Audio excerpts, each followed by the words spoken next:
Actually, let me get this fired up. What's up, everybody? Yeah. Welcome to the Mike Dolce Show. And boom, there we go. Pulling in the audio for the podcast audience. What's up, everybody? Once again, welcome to the Mike Dolce Show. We are back on this Monday here to kick some ass. And I'm not even taking names because I don't care. We are running through the field, head down, biting on our mouthpiece, crushing all the faux fad fitness fads. And they are not happy today. Who are we crushing? We're crushing the keto community. Now, I'm not bagging on the metabolic state of ketosis. That's a whole nother conversation. Metabolic ketosis is not the concept of this conversation. What we're going after is the frauds and the hucksters out there selling you the snake oil, the promises of keto without actually teaching you how to get into ketosis. What does that mean, Dolce? Very simply, that means most of these keto experts out there, most of the keto programs, most of the keto formulas, most of the exogenous ketogenic supplements are not made for anyone to get into ketosis or anyone who is actually in ketosis. What does that mean, Dolce? I'm still confused. Well, Uncle Mike is going to explain that for you right now. By and large, the vast majority of those who are promoting a ketogenic diet are not, in fact, promoting actual metabolic ketosis. What they're simply promoting is a lower carbohydrate diet. They have no intention or no knowledge or no skill set to actually get you into ketosis. And the vast majority of those fools out there pretending to be ketogenic experts are not in ketosis themselves. Most of their results are coming from simply being in a lower carbohydrate diet. Does that make sense? Do you get what I'm saying?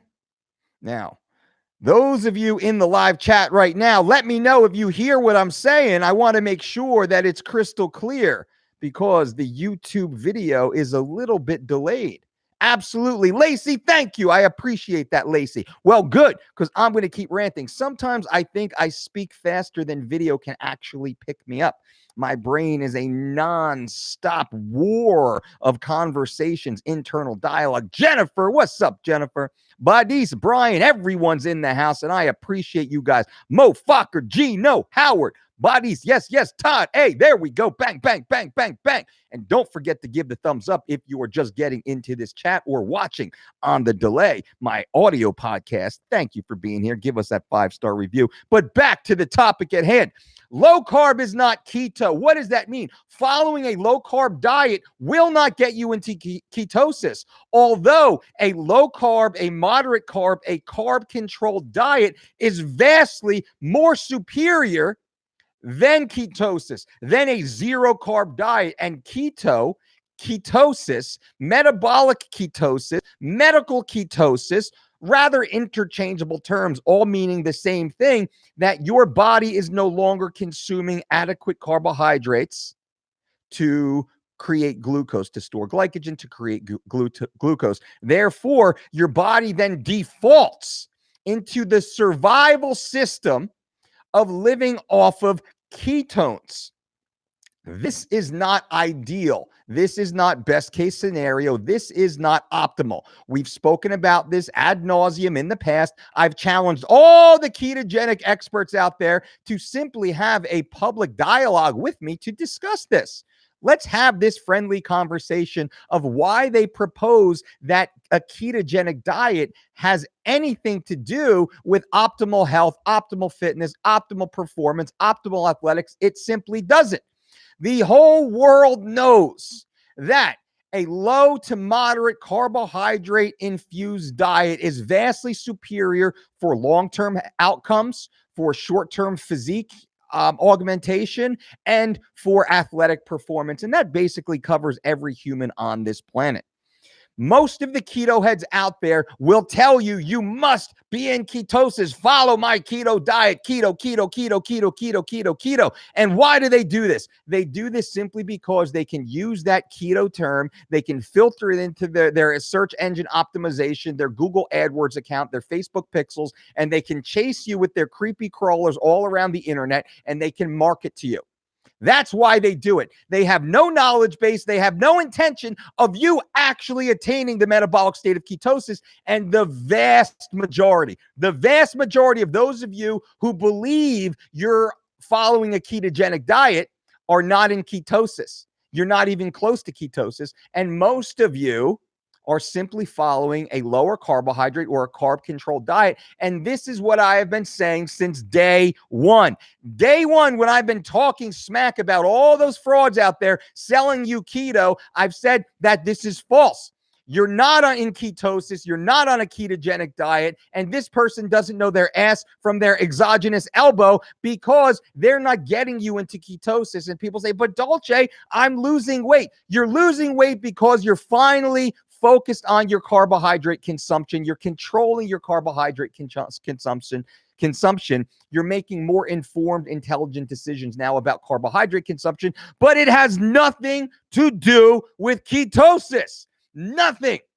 Because you're not in ketosis. If you're not in ketosis, you're not on a ketogenic diet. Right?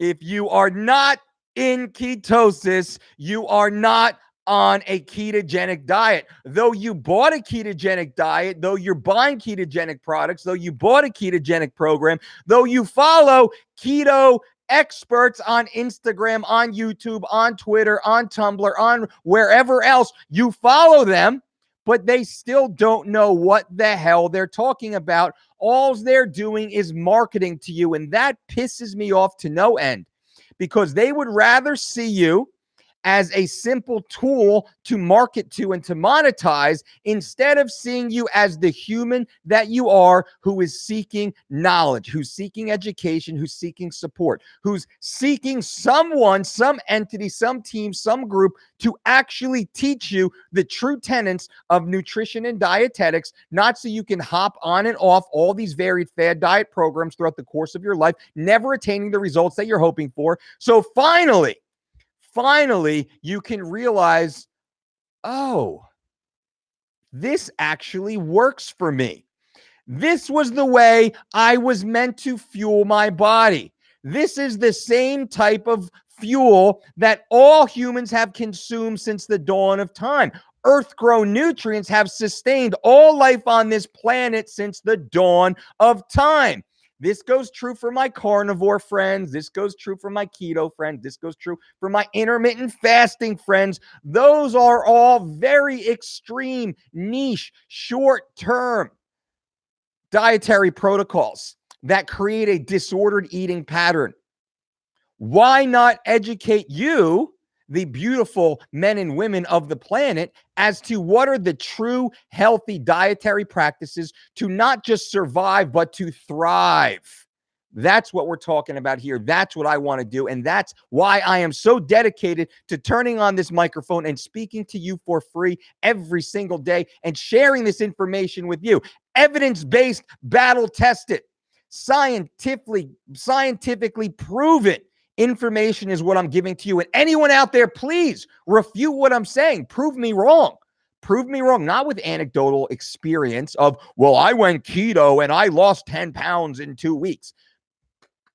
Beautiful. Are you in ketosis? No. Have you been able to attain ketosis ever? No. Are you able to stay in ketosis for 2, 4, 6 weeks or more? No. You're not in ketosis. You're simply following a unsatisfactory lower carbohydrate diet because you don't know what to do. Your fats, your proteins, your carbs are all over the place. You're eating all of this artificial sugars, artificial sweeteners, thinking that that's okay because there's no sugar in it, brah. You would much rather eat sucralose and aspartame and asulfame potassium instead of a cup of blueberries, because somehow that fraud keto head out there has told you that blueberries are bad, that sugar is bad.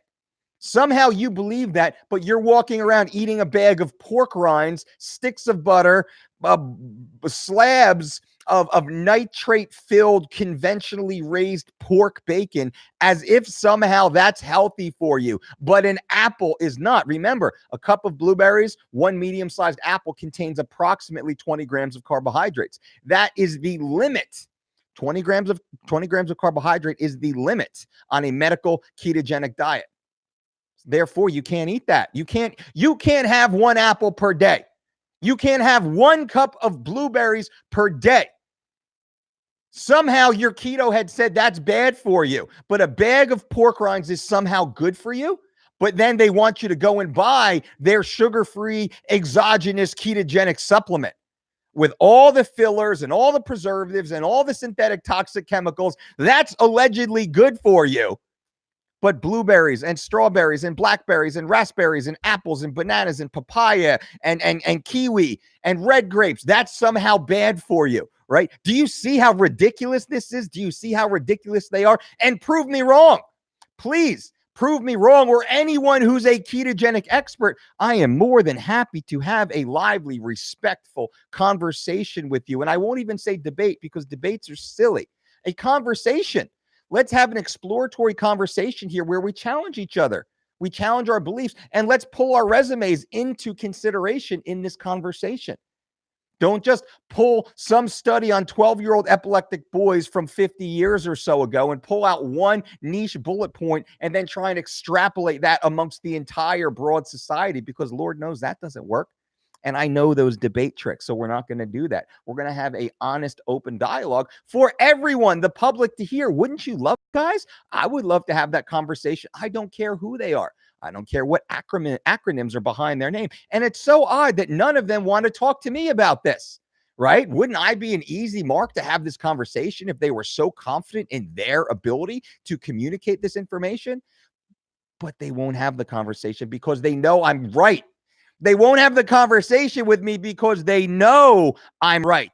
And I will blast them and blast them and blast them and blast them with fact, scientific fact and real world fact. And that's not a conversation they want to have, because that will slowly start to kill their click funnels. All right, let's answer some questions at the 12-minute mark, answer some questions and get out of here. And the super chat is live right now. So you guys wanted to donate to the channel, feel free to do so. Any dollar that comes into this channel will go right back to you in higher production values. We're getting the day of life. We're going to get a team of videographers and producers and all that stuff to follow me around from morning until night. That's going to be pretty crazy, and that'll be cool. And just whatever you guys want to do. You want more guests to come onto the show, we'll fly guests out here for you. Whatever you want, we will do. So I appreciate that.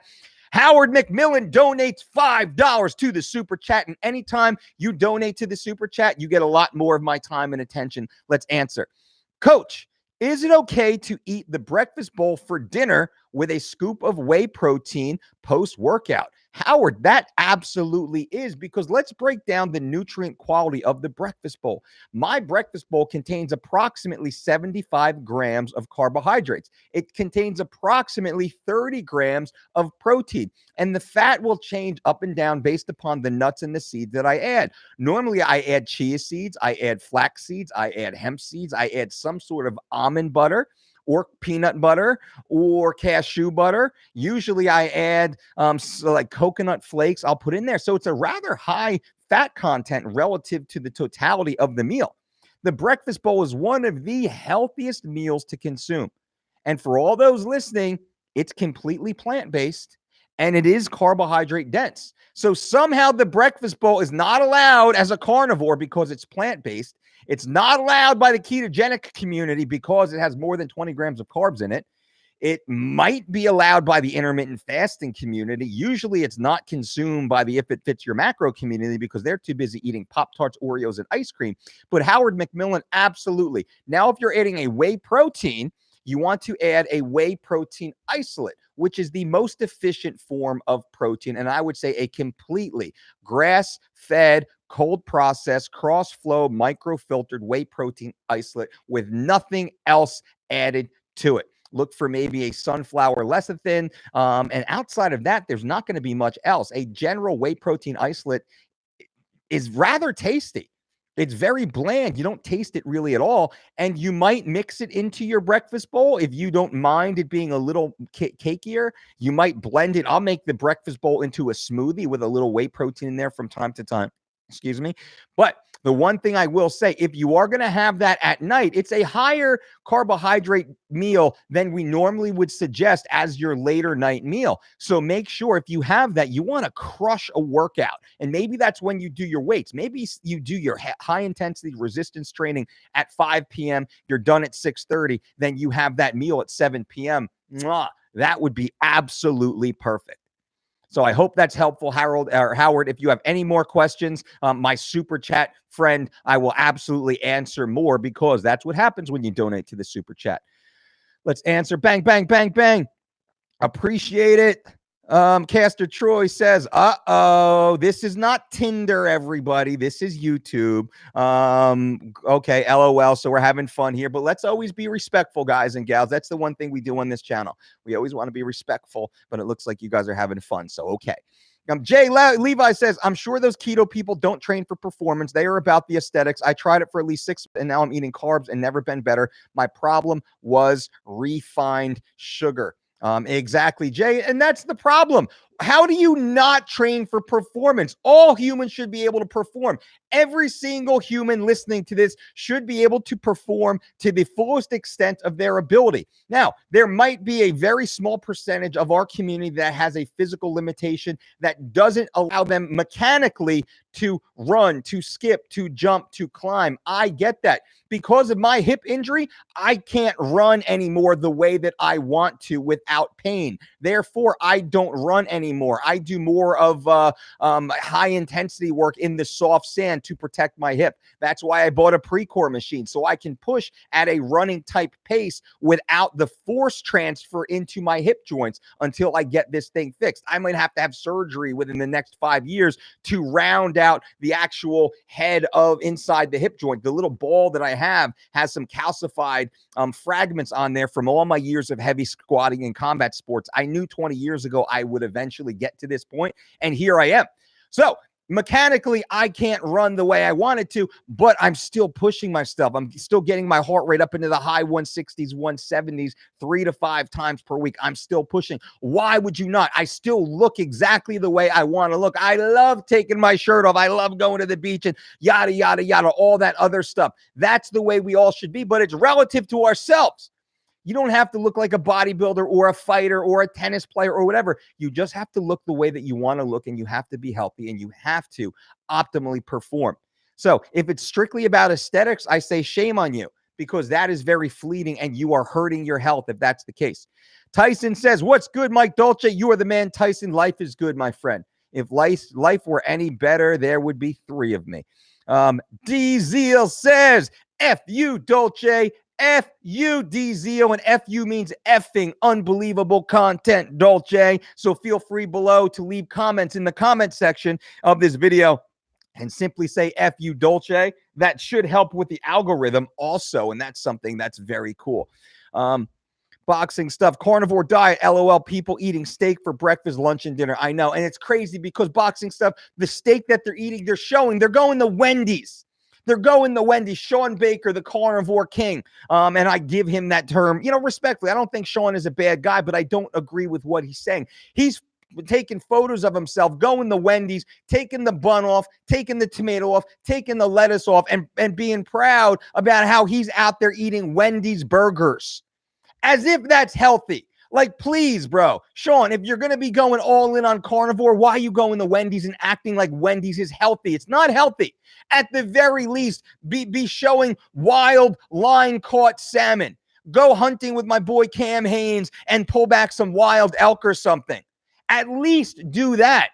But going to In-N-Out or Burger King or Wendy's or getting Costco conventional steak and pretending like that's healthy, that's not healthy. That's not healthy. At the very least, come on, take these issues off the table so I can't bag on you. Why would you do that? That's not healthy. Let's even forget about the carnivore versus plant-based versus omnivore thing. If you're going to be a carnivore, at least eat the higher quality meats. Jesus. Edgar, howdy, coach. Hope you have an amazing week, and thank you for all the world-class advice. Edgar, that's why I'm here, my friend. I'm here to give you guys access to world-class information that multi-millionaire celebrities and pro athletes pay for, and I give it to you guys for free every single day on this channel. Who else does that? Nobody that I know of, which means bang, bang, bang, bang. Leave a thumbs up for this video, and also leave a comment below for the YouTube algorithm. I appreciate you guys. That does mean a lot. Edgar, can you personally tell when an athlete or fitness guru is on the juice? Yes, I'd say about 90% I can tell, especially if I've met them for the first time, hard to tell. If I've known them for 3 months, 6 months or longer, I can tell because their body changes dramatically.